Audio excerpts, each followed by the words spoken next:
me to borrow money. I borrowed money in my school. They are still there. The debt of the money I borrowed, I'm still paying it till date. The money I borrowed is this pastor now that is helping me now to foot those bills. I borrowed money for his sake, his children's school fees that have heaped like this. I'm paying it one by one. I've not finished paying the debt till now. Go to Holy Child School Rumukusha and ask. They are all aware of the story. It didn't end there. Now, after everything, we come to that place. We come to the house where we are living right now. Now the thing is, feeding is a problem in the house. Ask Bright if he has given me upkeep since 11 years I've married him. Even if it is 5,000 naira upkeep, go and ask him. Go and ask Bright if he has done anything. But I don't complain. It's normal. He may not have it. I keep living my life the way I'm living it. I keep surviving the way I'm surviving it. It didn't stop there. This same Bright, after 1 year, I returned back to him. Where he took me to the church, he has met one church he wants to be attending. I should live with him and all that. I left with him. Now, the issue now is, at the end of it all, I came back. We started living outside the family. Bright started from where he stopped. He started the worst. The worst is that I shouldn't go to work. I should be a housewife. During the pandemic, I shouldn't go anywhere. He called people. He said it's men are chasing me and chasing men. He saw anybody around me, he will nail them. He has done so many things. He chased people that call me mother away from me, the youths, the teenagers. He said they're all sleeping with me. That was it. So he told me that the only way for him to give me a total support into my music, because I have gone to the studio to do a skeletal work of my music, he said not in his house. Not in his house. Now, the issue now is that he said I have affairs outside, that there are many men that are chasing me and all that, that I must take an oath for him. I must take an oath for him. He said I should take an oath. That's the only way you allow me to have peace in his house. I now begged him, if I take an oath, the record of the oath is with me. I recorded it. I have record of it the day I took the oath. I said, if I take an oath for you, will that make me to be a free woman? I can go. He said, I can go to the moon. He will be sleeping. I should take an oath that there is no man that is going to sleep with me, blah, blah. I said, is it for both of us? He said, no, it's just him alone. I took that oath for Bright, just to prove to him that I am innocent. I took oath against my faith. I took oath against my faith, just to prove to him that I don't have any skeleton in my cupboard. And I asked him, do you have peace? And I say, I have peace. But that is the worst. He started doing the worst. I'll go to borrow food outside. I'll go and, no, just negligence. Sometimes they will go carry the children and buy them food for them to eat. Me, I will stay hungry. A neighbor will just give me food to eat. I will just be surviving it. I said, enough is enough. I'm not going to die. He looked at me one morning. He said, there is no marriage between us. That I'm just in his house wasting his time. That I'm a smelling thing. He chased me out of our room. That I'm a smelling thing. That smelling thing, he called smelling thing. He threw it in the garbage. He threw me in the garbage thinking I'm going to die. He says, make my life miserable. That when last I hear about his name, I will run away. That's what he told me. And I told him I'm not going to die. That he's going to make my life miserable and all that. Now, the last straw that breaks the camel's back is that I refuse taking all these things. He told me vividly that number one, he's going to put axe seed in my cream. I don't want to bring my children into this. Because even my children became scared and they were crying. My son will embrace me. My son of 4 years will embrace me and say, Mommy, don't worry, I will take care of you. He abused me before my children. I don't talk. He called me a weak woman. And you came on social media to tarnish an innocent man's image. You came on social media, Bright. You've done your worst. You want to get fame. You bent to your knee that you're going to destroy me. But let me tell you, this is my rising moment. You bent on your knees that over your dead body will you see me standing right and fulfilling my destiny. you throw me in the garbage. But the seed you throw in the garbage find a means of growing and becoming something. I decided to leave his house. How? When I left his house, one day he just locked me up and said, I'm not going for church program. That night, he locked the door and put the key in his pocket before my kids. I said, it has gone to the extent that you start locking me and walking away. So anything can happen to me. If there is a fire outbreak, I can't escape anywhere. He told me that the children I'm even talking about, it's not when I'm alive to see them, I will start talking about them. When I'm alive, that when I'm dead, I'm rubbish, he move on with his life. Then highest is money. My people don't talk and all that. He locked me up. I packed my things before his eyes. I said, Bright, it is over. Bright, it is over. I'm not going to do this anymore. This is the last straw that will break the camel's back. I can't die in your house. I can't die because I want to prove myself. I want to prove myself that I'm a good woman. Before his eyes, I packed my bags. I kept them or what. He told me to leave. That I should leave self is done with me. That it's just his children I'm taking care of. I packed my bag and I kept it. The next month, that night, I escaped by my children. My daughter went and looked for spare key. And my son, they hid the key and come and give me and say, Mommy, run away. Mommy, escape. That was how I left the house that night. That was how I escaped out of that trap. In the morning, we pack our things. I packed the things, called a taxi, packed the things to my mother's house. That was on the 28th of November last year. Pastor Moses Adeeyo was not in the picture. I have nothing with him then. I went to my mother's house. Bright knew that I'm in my mother's house. Even that day as I was going, he saw me. Let's talk. Okay, can we see? I told him, I'm not, if you want us to talk, come to my mother's house. As he came to my mother's house, he saw me. I said, this is where we are, and this I want to be. I'm done. I picked up a Bible to renounce the oaths I took. He ran away. Immediately he saw me pick up a Bible. He left the house because he knew I want to renounce the oaths. I lured him one day in a restaurant. I have a record of it. The oath I renounced. I lured him, told my sister to follow me. I didn't tell my sister what I was going to do.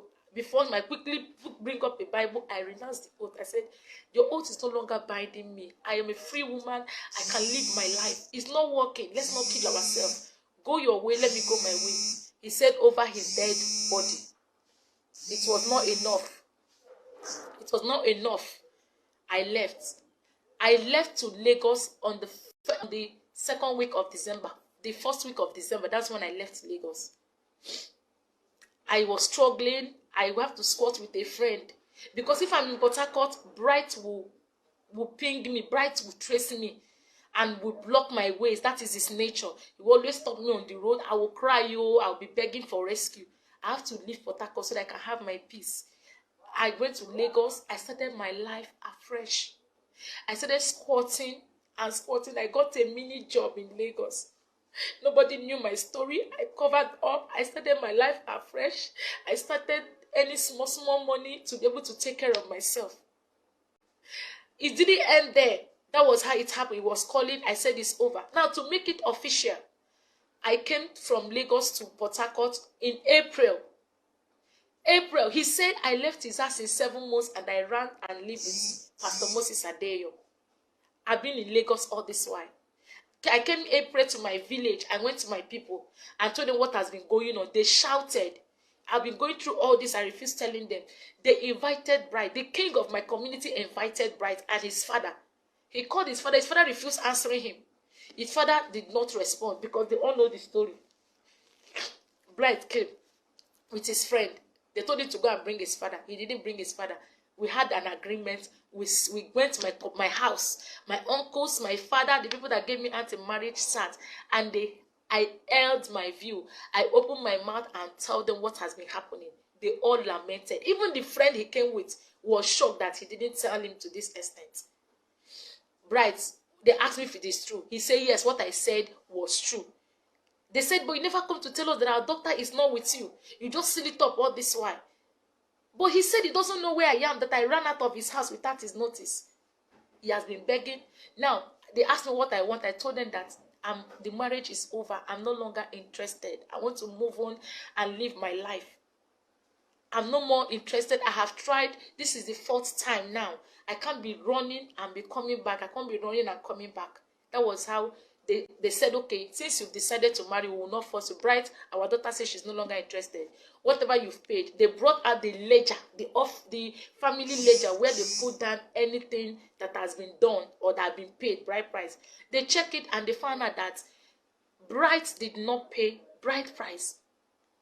And I can remember vividly, before I returned after the 1 year, my uncle called him and said, you've not paid, we'll check in the list. There was no specific money. Come and do it. He just ignored it that he has married. Because the dowry is what they're supposed to refund him. Not like the money they bought for drink and all that. They said, we don't have anything. We wanted to refund you the dowry. Look at it. There is no dowry, specific amount, whether it's 1 naira or what. That was it. Before you know it, they told him, we would have collected the children self, but because we love you, okay, go and take care of the children. Let our daughter live. And make sure you don't come after her. He pleaded that they should give him more time to plead. They said, okay, we'll give you 2 weeks. If you're able to talk to her after 2 weeks, she accepted, then you will come back. But if she didn't accept after 2 weeks, leave her alone. If you come after her, we'll come after you. I went back to Lagos. After the meeting.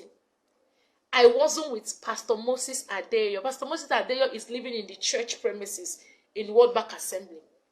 There are people there. I'm living in Lagos. I wasn't living with him. I went back to Lagos to continue my life. He do call me until I blocked him. I told him, don't disturb me again. There is nothing between us. I have moved on. I will, if I want to live my life, I want to get married, whatever. He said, over his dead body would I get married. Over his dead body would I go to another man. Over his dead body. That is him for life and death, whatever. I told him, I have nothing to do with you. You don't own my life. I have my life to live.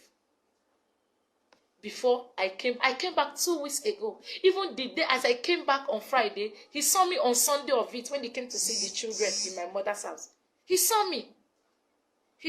I wasn't in Pastor Moses' house. He said he doesn't know where I am. He saw me. And why did I say, I have nothing to do with you. If you want to take care of the children, these are our children. Take care of them. He saw me. It's my life. He dumped me in a dustbin. And all that, trying to bury me. Another man picked me up and tried to give me a new life. And he just stand up to tarnish my image. He stood up to render another man, to render an innocent man's name useless. Just because he chose to identify with me. He promised me that there is no man that wants to stand for me, that he will make them miserable. And that is what he's trying to do. But my God has frustrated his counsel. I am alive today. And I'm happy. I don't want to ruin my happiness. But I pray that God will forgive you. I pray you find forgiveness before God, bride. I pray that God will forgive you for tarnishing a man of God's image. You choose to tarnish his image because I choose to live. You want to dump me in the ground and I refuse. Now there are so many women out there who are dying like this. And because of what the society will say, they choose to die. If I have died in Bright's house, people will say, why didn't you talk? There are women that are dying. Why didn't you live? I choose to live. And I choose to find a new life and start a new life. And I've committed the worst crime. Because I refused to die in Bright's house.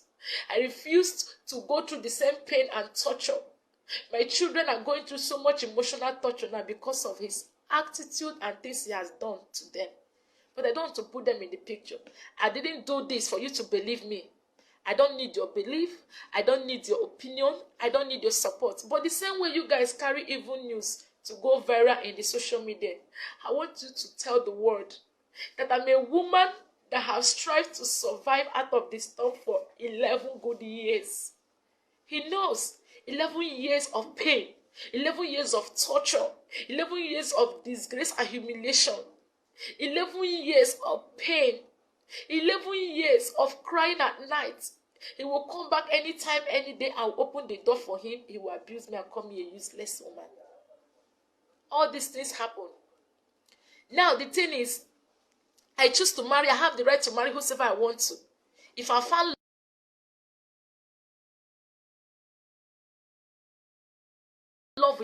anybody. It is my life, nobody's life. People should leave Pastor Moses Adeeyo out of this. He's innocent. I'm begging you. Leave the man of God out of this. Let Bright face me. People should tell Bright to come and face me. Let him come and face me. Let's talk. I have some records of his threats. Let him come out and face me. I didn't want to talk, but he has pushed me to the wall. He's trying to make me to go viral as a bad woman. And lastly, before I go, everybody is sympathizing with him. He's a free man right now. As many young ladies who are desiring husbands, Bright is free. I challenge you to go and marry Bright. So many of you that have daughters and sisters, go to his page, go and marry Bright. If you're able to live with him for 3 months, then you come back to me and shook my hand. Go and marry Bright. He has his friends who knows this story. His club members know his story very well. Go and ask him what happened. Go and ask him what happened. Go and ask people that knows me. They all know. Go to Lumokrushi. There's nothing more. Go and ask about this story. I rest my case. If you're interested, you want to marry him, go ahead and marry Bright. He is there. I choose to live for life. I choose to be alive for my children. I choose to live to fulfill my destiny. I choose to be a strong woman. I don't want to talk about this. I have so many things to talk about, but I'm coming. I'm going to tell the world my story because my story is large. God gave me life and rescued me from the hand of a lion that wants to devour me for 11 years. I run. And you guys feel I should remain there and die. And if I have died, the same word will say, why didn't she run for her life? And I choose to run out of my life, and you guys want to. Now take this video. Let him see it. Let the world see it. And let so many women that are into this pain see it. You have to be strong and come out of it. It doesn't matter what the world will tell you. It doesn't matter how they will nail you and rub you nail. You can still be a better person. The Lord can still give you a second chance. The Lord can still give you a way of survival. I'm begging in the name of God. For now, let me rest my case. I'll come back soon. Thank you very much for your time. Thank you, but please share this video. Vindicate this man is innocent. I'm begging you. He's very innocent. He just wants to tarnish his image. Please vindicate him. God bless you.